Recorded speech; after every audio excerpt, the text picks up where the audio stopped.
For today's wisdom talk, I'm going to focus on being flexible. Last week I was talking about, having less stress during the holiday season for more peace.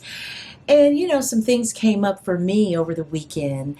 And I thought today, it might be appropriate to talk about that piece or that section of peace during the holidays, on how to, just be more flexible. And really, after the holidays, we could use that level of flexibility as well to have more peace. I know that in my own life, when I opened up to be more flexible, to be less rigid, I totally can see where I get surprised in the moments and by experiences. I feel like I'm more blessed and I'm less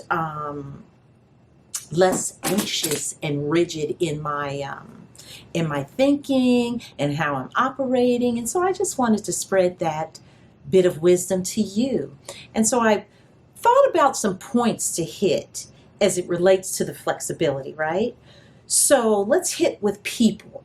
So number one, with people, allowing room for allowing people to just do it, maybe doing it their way. As long as we're heading in the same direction, that I don't have to make them do it my way. I know during the holidays, as it relates to maybe decorating, and you might have friends over and they're doing it their way.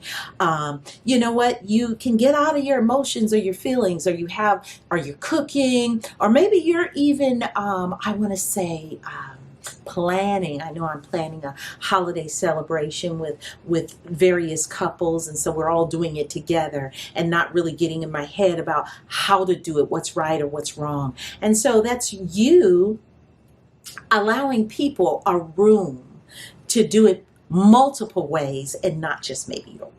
So that's number one. Okay, so number two I thought about was allowing space for other people's traditions, right? We all have grown up our own way, in our own various traditions, or maybe, as an adult, we have created some of our own, right? And so that's about sharing what is, how could I put it, that fills up our heart with others, and then allowing others to share their traditions with us, especially when we're incorporating like new family members or maybe new friends that are coming over, and they have certain ways or sort of dishes that maybe you wouldn't normally cook, let's say for Thanksgiving or for Christmas, and so they do. And so allowing space for that. Okay, let's see. Number three is making room. Let's say, ooh, this is very stressful, and where we can be flexible with time, right? So allowing space for delays, maybe having intentions of how you will show up when people are late or if something is delayed, having wonderful communication or intention of maybe doing something else while you are waiting for somebody.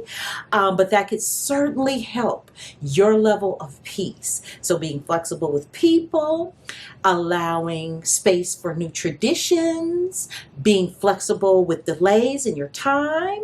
Okay, number four. And I think this is so important.